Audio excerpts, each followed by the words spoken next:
All right, should be good to go now. Welcome everyone to this live stream. Thank you so much for watching.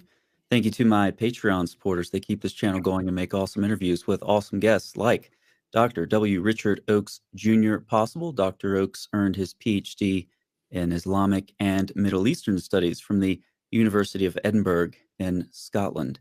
His publications include various articles, essays, and the monograph, The Cross of Christ, Islamic Perspectives, published in 2020. That monograph, of course, is the topic of this interview, as viewers can easily tell, because I shamelessly plagiarized the title for this live stream. So after this interview, head down to the description box where you can find a link to the book as well as more about the author. Rick, welcome. Good to see you. A quick note to the viewers. You should know by now, many of you, that I'm very bad at keeping up with the live chat and conducting this interview. But if you do have any questions, I will try to squeeze them in. So make them short, tag me, and make them relevant. And I'll try to get them to Dr. Oakes. And if not, just put them in a comment below the video, and I will try to get to them as best as I can. All right. So, Rick, you did your PhD dissertation in Scotland. So did you pick up any of that Scottish accent? No, I'm not good at picking up Scottish accents at all. In fact, my son has moved recently to Tennessee, where there's clearly a Southern accent, and I haven't been able to pick up any of that either. Well, that's a good thing, on the Southern accent at least. Well, I hope none of the viewers were counting on listening to another Andy Bannister. But two American accents for you.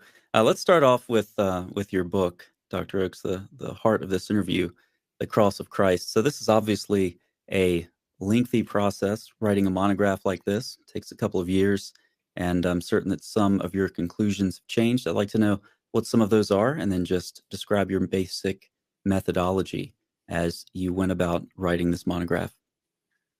Well, conclusions did change, and they did change more than once in my process. I got interested in the whole topic of the crucifixion of Jesus from a Muslim perspective when I was in seminary, when I went to Talbot School of Theology several years ago. And I sort of got interested because when I learned that Muslims deny the crucifixion, it just really took me off guard. I mean, there are things about Christianity that one can disagree about. You and I may not even agree on what's a proper method of baptism. There's certainly more than one choice available within the Christian church. And so there are disagreements. But the crucifixion isn't the kind of thing that there's really disagreements about. One doesn't find a secular skeptic who would disagree about the crucifixion. It's a well-established historical fact. There'll be disagreements maybe on the resurrection, but certainly not on the crucifixion. So I was just fascinated that Muslims denied the crucifixion. And so that's where I wanted to start my studies. And I read a lot of the literature that was out there. And what then surprised me was that I learned that there were contemporary folks out there, scholars, who were saying that, well, Islam doesn't really deny the crucifixion. There just might be some overlap here, and room for them to agree on the crucifixion. So that's when my study started. And I was actually looking for more accounts than those that were in the literature that might agree with the crucifixion or affirm the crucifixion. And as it turned out, my search for additional confirmation was not fruitful. I did not find any more accounts that confirmed the crucifixion. In fact, what I found is that the accounts that reputedly affirmed the crucifixion, if one really read them a little bit more carefully, it would turn out that no, they really did not affirm the crucifixion. So I ended up with a conclusion that was exactly the opposite of the course I was trying to pursue initially. So crucial to this denial is Surah 4:157, of course. And in discussing this verse in Muslim commentaries and related verses, we encounter these substitution legends. And you spend a lot of time in your book describing these legends and how they were employed by various commentators. So there are some differences from one legend to the other, but they all have a similar kind of a common storyline. So, for the viewers who haven't heard these substitution legends, or maybe have heard of the phrase but don't know the content, could you please give us that common storyline of these Sure. legends? Sure. The term substitution legend was actually coined by Todd Lawson, who wrote a book about a decade ago. Otherwise, they would just be referred to as traditional reports. Basically, what happens in a substitution legend is that Allah transforms somebody, transforms their physical appearance so much and so convincingly that that person looks so much like Jesus that the Jewish authorities, the high priest and Sadducees and the Sanhedrin, the council and such, they crucified Jesus. They crucified the substitute instead of Jesus because they're confused. And they do this either while or immediately after Allah is raising Jesus to himself or to heaven. And is there any point, how early are these? Is there any point in the commentaries where you don't see substitution legends used? No, the simple answer would be no. Okay. Substitution legends go back as far as there are explanations of this verse within the Muslim tradition. Okay. Are there pre-Islamic substitution legends? Can we go back that far? There are Christians who don't. There are early Christians who did not believe that Jesus had been crucified. Faustus and Pseudo Cyril of Jerusalem both report that Jesus was not really crucified. It looked that way, but he really wasn't crucified. The Acts of John, which is an apocryphal work, never accepted by the church, but nonetheless in circulation for quite some time, it says that somebody in the form and likeness of Jesus was the one who actually died upon the cross. So this gives you the idea of a substitute. Basilides and the second treatise of the Great Seth, they both say that Simon of Cyrene was crucified on the cross and that Jesus was not. So there is material within the Christian tradition that relates to the idea that Jesus was not crucified. Let's talk about four, let's call them categories of Muslim commentators. So we'll talk about the grammarians, and then we'll talk about some of the rationalists, and Al-Tabari is so important that he gets his own category. And then we'll talk about the Ismaili scholarship. So I think it'll be interesting for the viewers to understand how each category of scholarship dealt with these substitution legends. So you describe the work of some important grammarians. Viewers may know the names Al-Zajjaj and Al-Farah. How do the grammarians, these great grammarians, interact with 4157 related verses and the substitution legends? Well, it's really two different ways in which they relate to it, and that's really important because there are two terms here in 4157 that appear only in 157 and nowhere else within the Quran. One of the terms is shubiha, and the other one is yakina. So the very last phrase in verse 157 is wama kataluhu yakina. Now, kataluhu usually would mean they killed him. But we have five grammarians who come out and say that whenever the term yakinan is, or whenever kataluhu is combined with the term of knowledge, like yakinan, then you translate it in terms of knowledge rather than in terms of killing. And what it means is that they did not absolutely know it. Now that's an entirely different kind of a meaning than they certainly did not kill him. Most translations reflect the latter.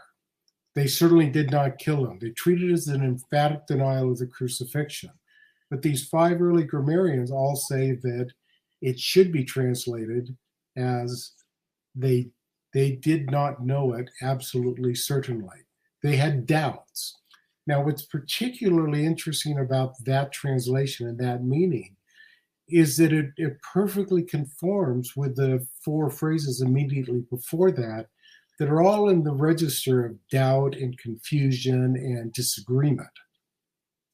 And so if you translate it the way I'm suggesting here, what you have is five phrases in a row that are all in the same register. They're all talking about the same thing.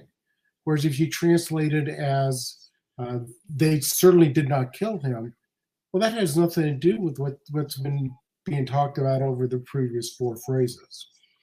Now, these particular grammarians, you can go back to Al-Farah. He's a early 9th century grammarian, and I can name the others, but they're in the book, basically, and they're all early on.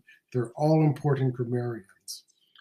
Now, there's one other way that grammarians deal with this verse, and that's Makshari, who's one of the most important commentators ever, and he's also a renowned grammarian. He's from Central Asia. He's not from Arabia. He's not from Persia. He's from further east, in the area of the Stan countries between China and Russia, Mongolia. That whole area of the world is where he originates. Now, he asks the question, and it's a very important one. The question pertains to Shubiha, and that's a passive perfect verb. In the past, those particular verbs in Arabic, because they're passive, you can't identify, you can't name the actor. You can't identify, you can't write a sentence where you have the actor followed by a passive verb. It's just not the way that the language is constructed. And so he asks the question, who is the subject or who is the actor? Because he can't be there. And his answer is a very complicated answer, very complicated. There are four different scholars who have explained what he said. Those four cannot agree on whether he comes up with two or three or four different possible answers. That's how complicated his answer is. What's notable about both of the explanations given by these grammarians is that they don't get repeated after their time. These explanations appear in the very earliest commentaries, but they are not picked up subsequently. These are important issues, but what happens is substitution legends squeeze them out, and there's no place left for these lines of thinking. And what role did the substitution legends play in the grammarians? Did they have a final conclusion? Did these grammatical observations influence them definitively one way or another? In all cases, all six of these grammarians include substitution legends. The one where it's probably most profound, I think, is in Zamakshari's case. He has four substitution legends. He finds them to be unsatisfactory. So he moves over to this exploring how the grammar works. He gets frustrated with that, and then he reports five more substitution legends, concluding that the last one is probably the best one. That's interesting. And many Christian viewers, particularly those who are very familiar with exegetical commentaries and so forth, would expect to find some relief when we get to the grammarians based on their method of exegesis versus, of course, the many commentaries that we see in the Muslim tradition are explaining the text with stories, very, very different from what we do with biblical scholarship. So it's very interesting to me when I was reading your book to see that these great grammarians in the end just went with the substitution legends. Very unexpected. But even going a step further, what's really striking is that the grammarians, particularly the grammarians that are dealing with Kataluhu Yakinan, they did not know it, certainly. What's particularly striking is that modern Arabic dictionaries will use their explanation.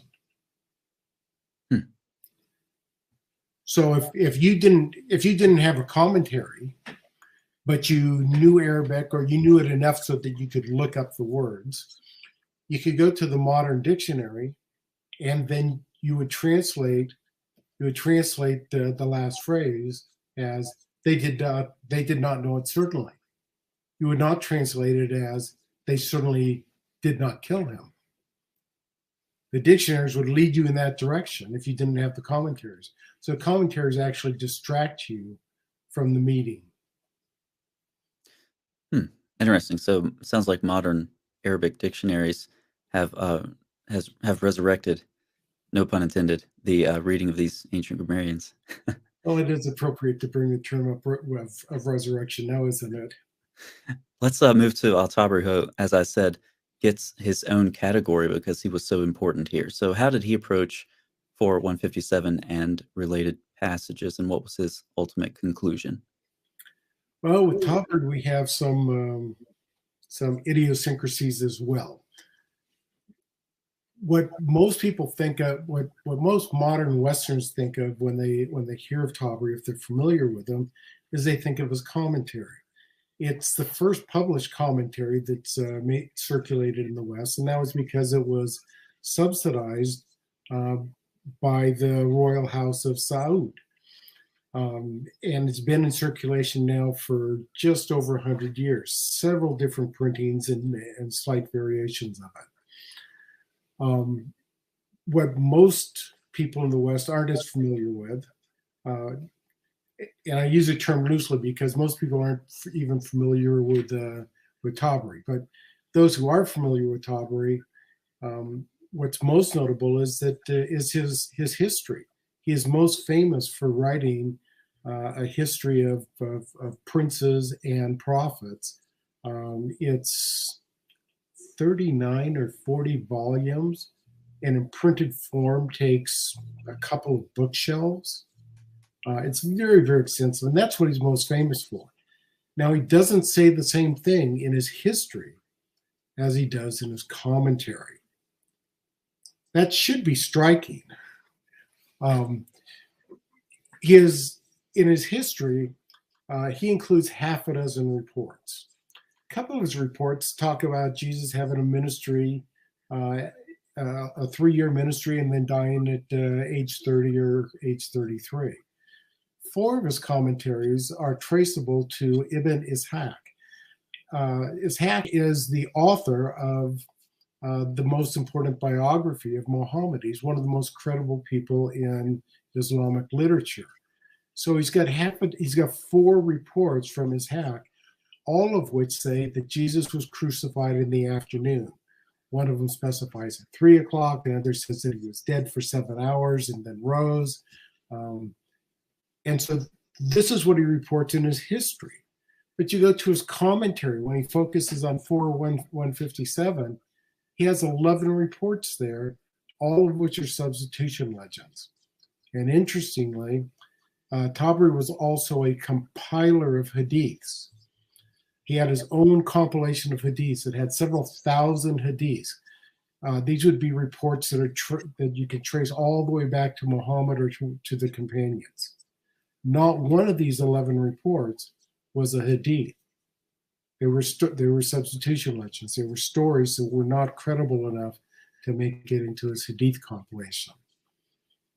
So what does he do at the end of his 11 reports? He has to choose one of them. He chooses one by Wahb bin Munabi, who's an early 8th century, not a companion, but a successor to the companions. He's a Jewish convert. He's from Yemen. And what Tabari says is that he's an eyewitness, and so I will trust his report.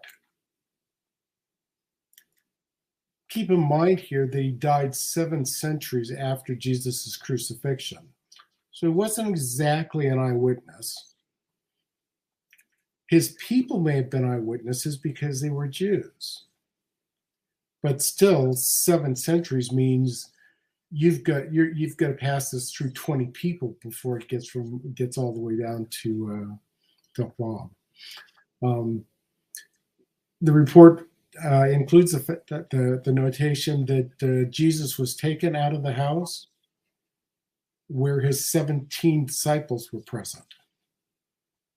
So one might question that account as well. But that's the account that Tabri chooses as being his favorite account. So it sounds like possibly, this may not be very charitable, but he had a conclusion and he was looking for confirmation of the conclusion. Seems to be.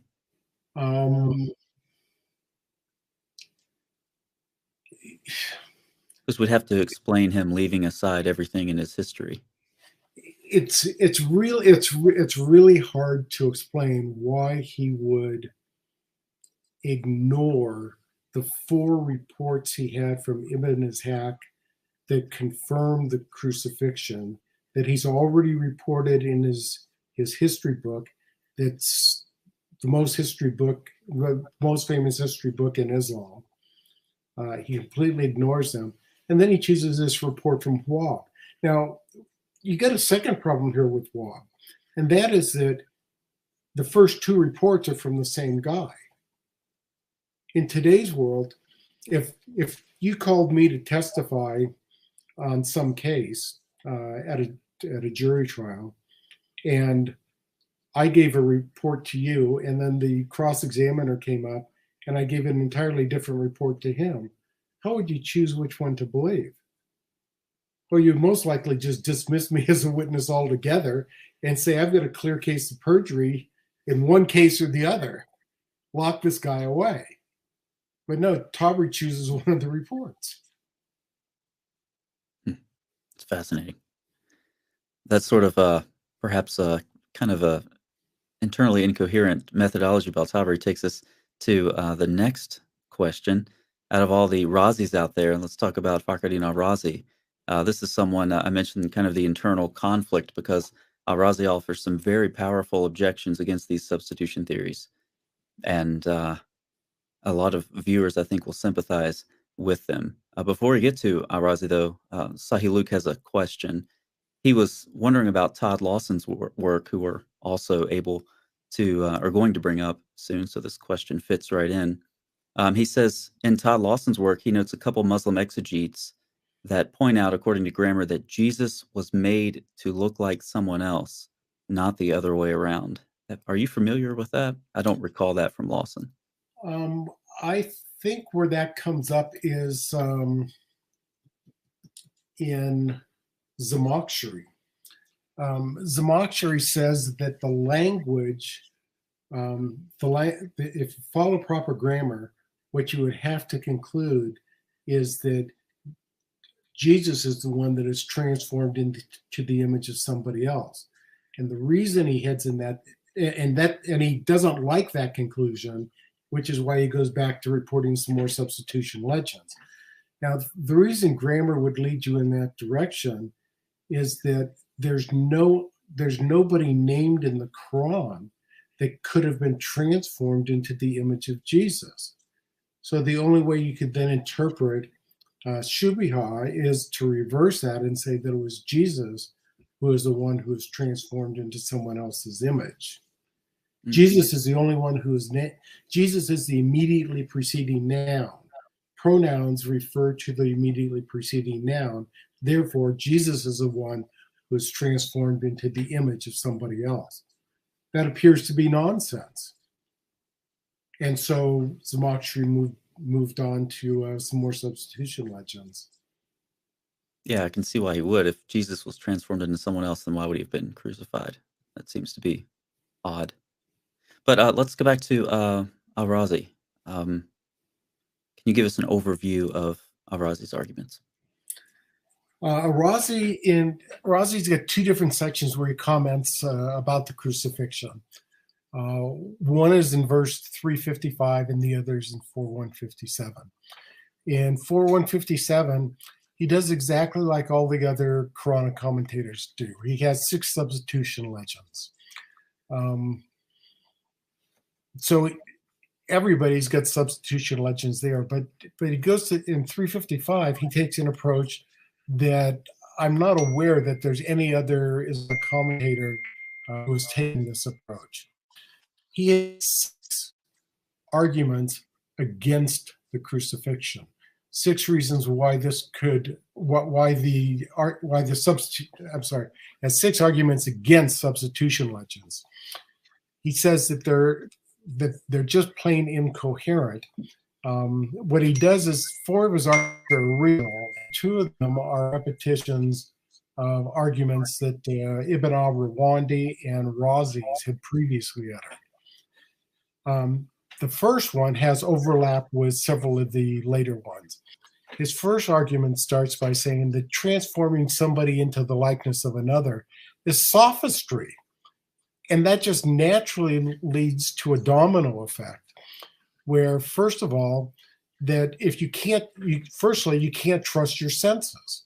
If you can't trust your senses, then what can you trust? The companions of Muhammad, if they couldn't trust their sense perception, well, maybe they really didn't even see Muhammad, and therefore we can't really know whether Muhammad ever existed. And if Muhammad didn't exist, well, then how can we have Sharia law? And if you can't trust your senses, you can't then have a principle of mutawatir, which is a principle of multiple lines of transmission of these stories that authenticate them. If you have a story that's passed down through several lines of transmission, that's more credible in the Islamic view than if you just have a story that's passed down through one line. And then ultimately, if the companions could not have actually seen Muhammad, then there's no prophet of Islam. And so one tenet of the faith after another is just ripped out of the core of their doctrine if in fact Allah is transforming people and you can't trust your senses. Now that's the first argument. The next ones I'll go through a little bit more quickly. The second one is that the angel Gabriel had enough power in the tips of his wings that he could protect everyone on earth, or he could kill everyone on earth just from the power that's in the tip of his wing. Therefore, he could have protected Jesus, and there's no reason to have killed a substitute. Could have just protected Jesus. Going along that same line, without dealing with Gabriel, there's just the argument that Allah could have raised Jesus to heaven without having anybody as a substitute for the crucifixion. There's basically no reason to kill an innocent person in order to save Jesus. If you wanted to save Jesus, just save him. The fourth argument is that Allah becomes the author of deception and ignorance. And taken to its logical conclusion, what that ends up meaning is that since Allah deceived Christians into believing that Jesus had been crucified, but in fact he really hadn't been, then there are literally billions of Christians that have taken up that false belief over the years and are therefore doomed to eternity in hell because of Allah's deception. That's just not tenable, even to Al-Razi. The fifth report is that, I guess this would be the sixth report, he repeats a report by Ibn al-Rawandi where he says that there are more Christian reports about the crucifixion than there are Muslim reports about Muhammad. Therefore, if we're going to reject the reports about the crucifixion, we logically have to reject the reports about Muhammad. And poof, Islam's gone. Those are really good arguments. Every last one of them. It's strikingly compelling, isn't it? It's interesting when you talk about some of these commentators from the rationalist tradition, like Al-Razi, did push back against these substitution legends, and it's interesting to see. In some of your book, you'll discuss this, but then they realize the implications of this. Well, if we can't trust our sense perceptions, then what do we do? And then they'll say, well, this sort of thing only happened in the time of the prophets. And then some of them do realize and don't realize a problem with that. Al-Razi realizes the problem with that. But then, which you just highlighted, if let's say that this only happens during the time of the prophets. Well, then you can't trust anything that happened in the time of the prophets. So it's you completely destroy your own foundation for belief. So yeah, those are great objections. So where does Al-Razi go with this in the end? Well, those are the points he brings up in 355, but when it gets down to 4157, the verse where everybody deals with the crucifixion, he presents half a dozen substitution legends.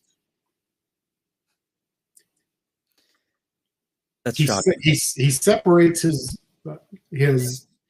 he has two arguments that are not compatible with one another. So he puts them 100 pages apart.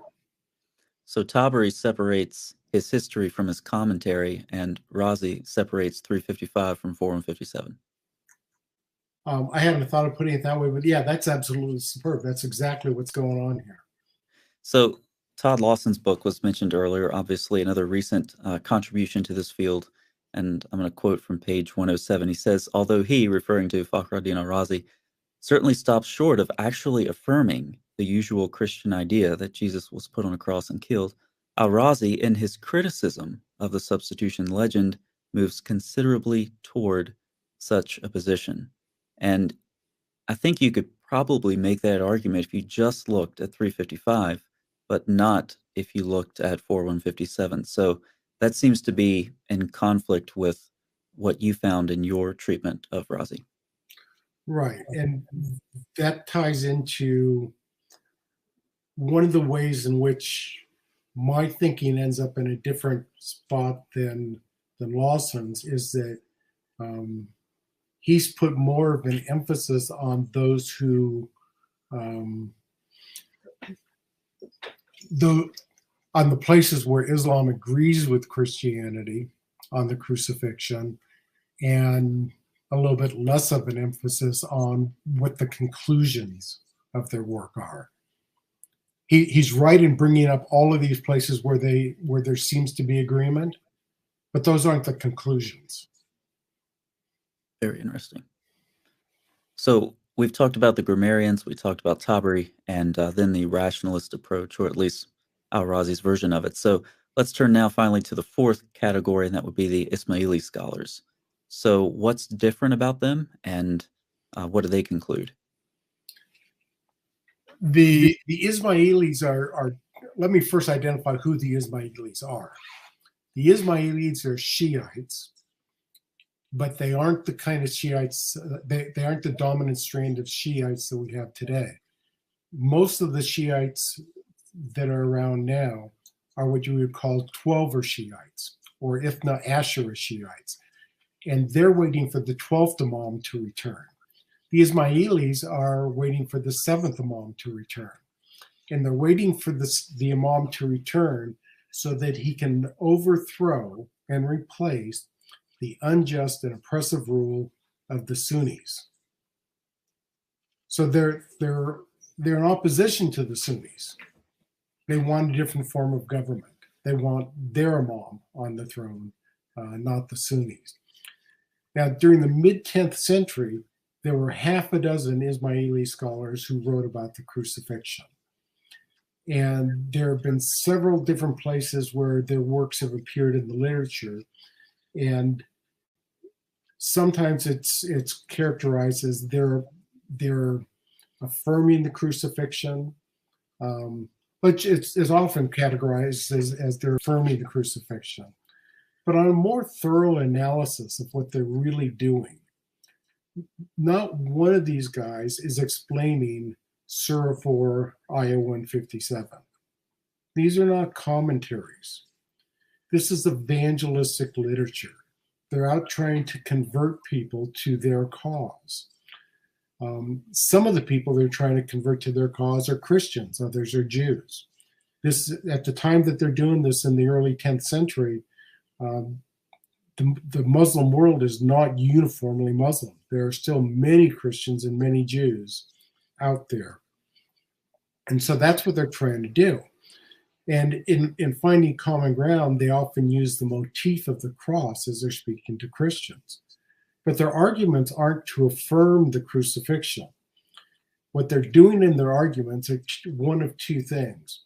They're either arguing for the veracity of the Quran, they're arguing for the prophethood of Muhammad, or they're arguing that the Fatimid Caliph should be ruling the entire Muslim world.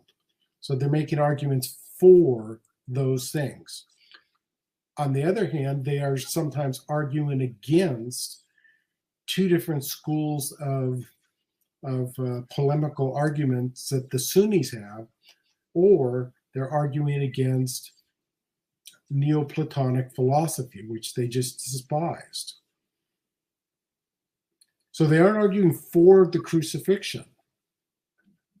It's an entirely different subject matter, but they use the crucifixion, they use the cross as a symbol that the Christian part of their audience and the Jewish part of their audience would identify with. It's a way to illustrate something to one of their prospective members. Wow. So not even the Ismailis were arguing that the Quran affirms the crucifixion. Did Lawson come to different conclusions there? I don't recall. Lawson's conclusion is that across the board that Islam does not have an official orthodox conclusive position on the crucifixion. And if you read the 40 or so scholars that he covers, what he ends up saying is that some of these guys deny the crucifixion, some of them affirm the crucifixion, and there's really room for both views within Islam. And that he would put the Ismailis as ones who are supporting or affirming the crucifixion. And for me, it's very easy to see why he would say that. I'm just looking at it a little bit more critically and saying, but they really aren't arguing for the crucifixion at all. They're taking the crucifixion as a premise in an argument that's about something else. And they're using it as a premise to an audience who already believes in the crucifixion. So they aren't arguing for it. They're using it as part of their tool to convert people. Do you have any feel for how accepted these substitution legends are today? I would say that they're almost universal, except for a few Western scholars here and there, a few dozen. I would say the substitution legends are almost universally affirmed within the Muslim community.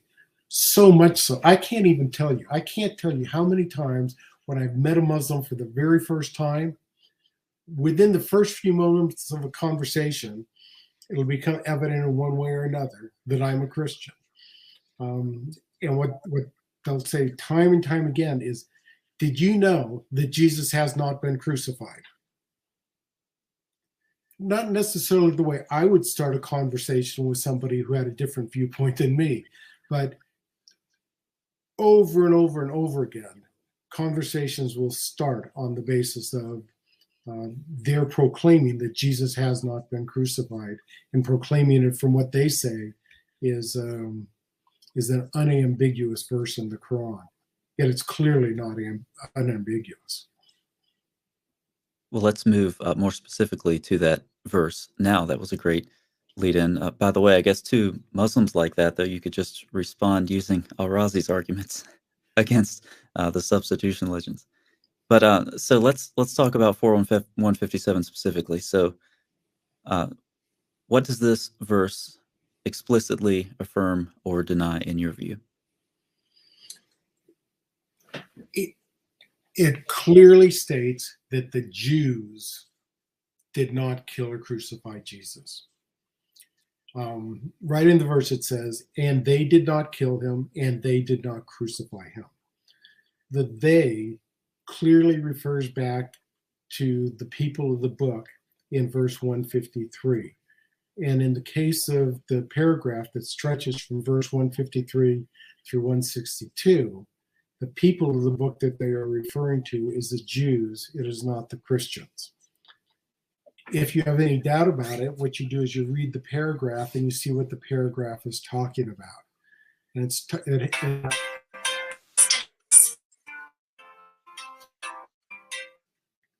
sorry about that. I thought I had the buzzer off. What's talked about in this paragraph is a dozen sins committed by the Jews. And you read through it, and there's no question that these are not sins that are committed by Christians. These are sins that were either committed or at least attributed to the Jews.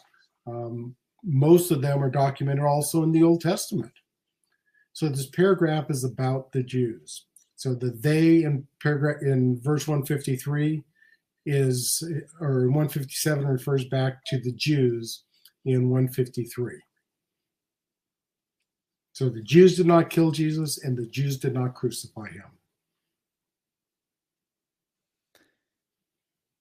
What is less clear? Where's the gray area? The gray area is the grayest area is in the term shubia. It's commonly translated as "it was made to appear like that to them," which is a lot of words when you think about it to translate a single word. So, right off the bat, we ought to suspect that there's something going on here. It's not at all clear that that's what it's referring to. Another question from Sahih Luke, which goes right along with this discussion. He names a couple of Muslim scholars like Dr. Shabir Ali and Dr. Ali Atai, and they interpret 4175 as not denying the crucifixion, and he wants to know if they make a good case. I think that it's important to ask, crucified by whom? Because no one can argue that the Quran does not say, as you just said, that the Jews crucified Jesus. I mean, the Quran clearly affirms that the Jews did not crucify Jesus. So I assume that these scholars are trying to make a case, perhaps distinguishing crucifixion from the Jews to the Romans or something of that sort. But are you familiar with any of those arguments that they make? And no, I'm not. I've really studied. The work that I've studied has been primarily between the years 800 and 1200 AD. Okay. And it's not as if I haven't heard anything that's been said since then. But I'm not familiar with popular arguments. I have cited some of the scholars like Mahmoud Ayub and Lawson and those, but not the more popular debaters. Yeah. Are you familiar with this argument, or is the argument given on the note that was sent your way? No, but Sahih Luke, if you want to give us some more specifics, if you can condense what they're saying, that would be helpful. I know that some scholars, the article I sent you a couple of days ago does try to differentiate between crucifixion as a Jewish and a Roman practice. And I don't know if some scholars take that route to say that, well, the Quran says the Jews did not crucify Jesus, but it doesn't say anything about the Romans. I would be interested to see if that's where that goes. I'm not familiar with their particular arguments, but I would say that we know that he died on a Roman cross, and a cross is the means of that the Romans used for crucifixion, whereas the form of capital punishment for the Jews was stoning someone to death and then hanging him by ropes on a gibbet. And so they're different means of execution. And so we can see that Jesus did die on a Roman cross. And there must be a dozen, maybe it's more, verses in the Quran that say that Allah is the only one who can give or take life. And there are verses that are actually refer to incidences where there were Muslims who claimed to have taken somebody's life, and they hear a rejoinder that says, no, you didn't take that person's life. Allah did. And so here it's also easy to say that that Jesus died on a Roman cross, and it was Allah who took his life. It's easy to take that position by looking just at what the Quran says and not looking at what commentaries say. Commentaries don't say that, but the Quran would support that argument. Yeah, the Quran and history. And I think that's another important clarification to it. Right. Some scholars will move in the direction, perhaps like you're saying, and then say, well, you can get from that the Quran affirms the crucifixion. Well, no. And as you've commented, the only time the Quran mentions the crucifixion and Christ, it is in denial. So, yeah, if you try to take that option and fill in the blanks, then you can get some sort of a conclusion that's in some way coherent with history.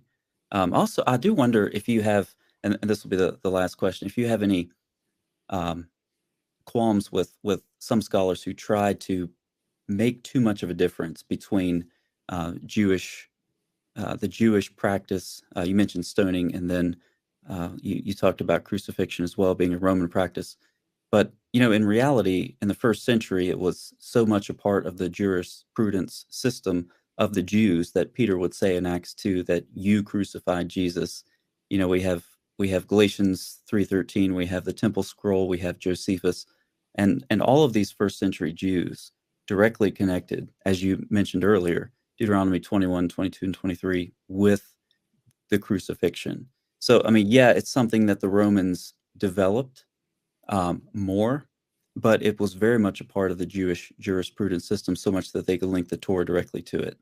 So I think for some scholars who try to take that route and say, well, no, crucifixion was a Roman thing, I really think if you walk up to Paul when he was writing Galatians and said, when he says, cursed, quotes Deuteronomy, cursed is everyone who hangs on a tree. I think if someone stopped Paul and said, actually, that's a Roman form of capital punishment, Paul would say, yeah, and just keep writing.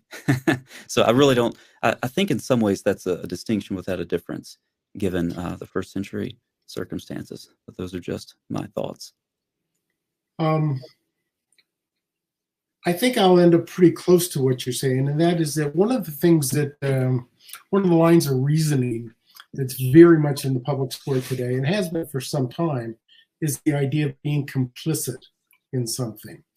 So whether or not the Jews put Jesus on the cross, which we would say that the Romans actually did that, the Jews are complicit in him being on the cross. The Jews are the ones who accused him, and they also had a trial. They took him before their Sanhedrin.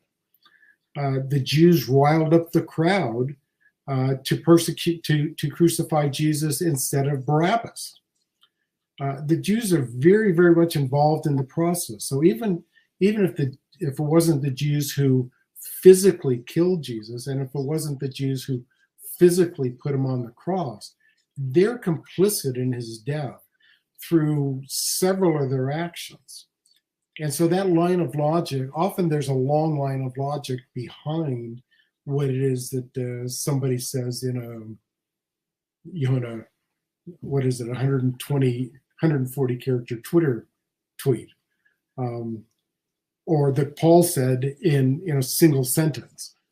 There's often something behind that. I would suggest that might be the fact that the Jews are complicit.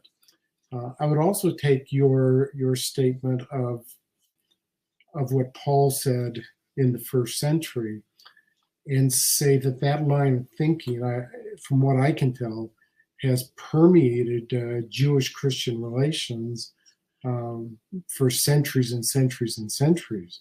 The Jews were called Christ killers in Europe through, certainly through the medieval period, and from what I would guess, probably through the Renaissance and Reformation, and even into the modern period. So this label of them being the ones who killed Christ is something that really stuck with them. And I would say it stuck with them because they were complicit in it, even if they weren't the ones that physically nailed him to the cross. Yeah, that's a great point. As we wrap up, could you we don't have time to go into the content, but give viewers just a kind of a hint of your ongoing project so they know what's coming down the line next for you on this topic. Well, the thing I'm working on after the book is an article that is my own explanation of what the verse means. And I approach it from exactly the opposite angle that the Muslim commentators have approached it. What the commentators have done is that they have these substitution legends, all of which appeared first in print at least a couple of centuries after the Quran was written. And they used this later material to explain what the verses meant to the original audience. What I'm doing, and I hint at this at the very end of my book, is I'm approaching this verse the same way that I would approach interpreting something in the Bible, or how I would interpret something in any piece of literature. I would take a look at it from the perspective of what did it mean to its contemporary audience. Some of that has to do with the grammar, as we've already hinted at, that this is complex grammar. It's not unambiguous. But part of it also has to do with what books does it interact with. And I would say that it does not interact with books that were written afterwards. It doesn't interact with these substitution legends that are a couple hundred years later. But in fact, what it does do is we can find that there are traces of books that were written before the Quran that it interacts with, and interacts with rather directly. And in this new article, I'll be taking passages not only from the Quran, but both the Old and the New Testament, more importantly, from two other books that aren't normally associated with Islamic studies. One would be a Jewish book called The Stories of the Prophets. And these are stories of the Jewish prophets that were composed during the first several centuries after the destruction of the temple in 70 AD. The other book is one I know that you're familiar with, and from what I can tell, you're actually much more familiar with it than I am. I'm familiar with how it interacts with this one particular item, and that is the Babylonian Talmud, which was composed during the first 5 centuries after Christ's birth. It was composed in Babylon.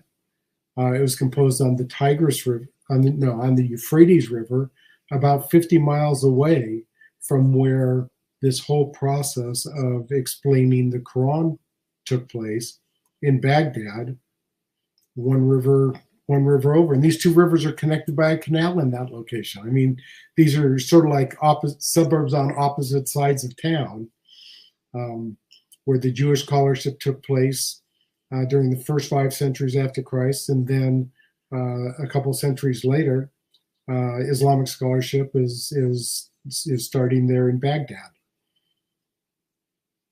Interesting geographical connection between the Hadith and the Babylonian Talmud, for sure. Dr. Oakes, thank you so much for your time. Thank you for the interview. Thank you for the questions. And thank all of you for watching. Thanks again to my Patreon supporters, as well as the moderators who dedicated their time down in the live chat. Hey, everyone, check out the description box where you can find a link to the book, The Cross of Christ, Islamic Perspectives, as well as a couple other links there to learn more about Dr. Oakes. Thanks so much for watching, everyone. I'll see you next time.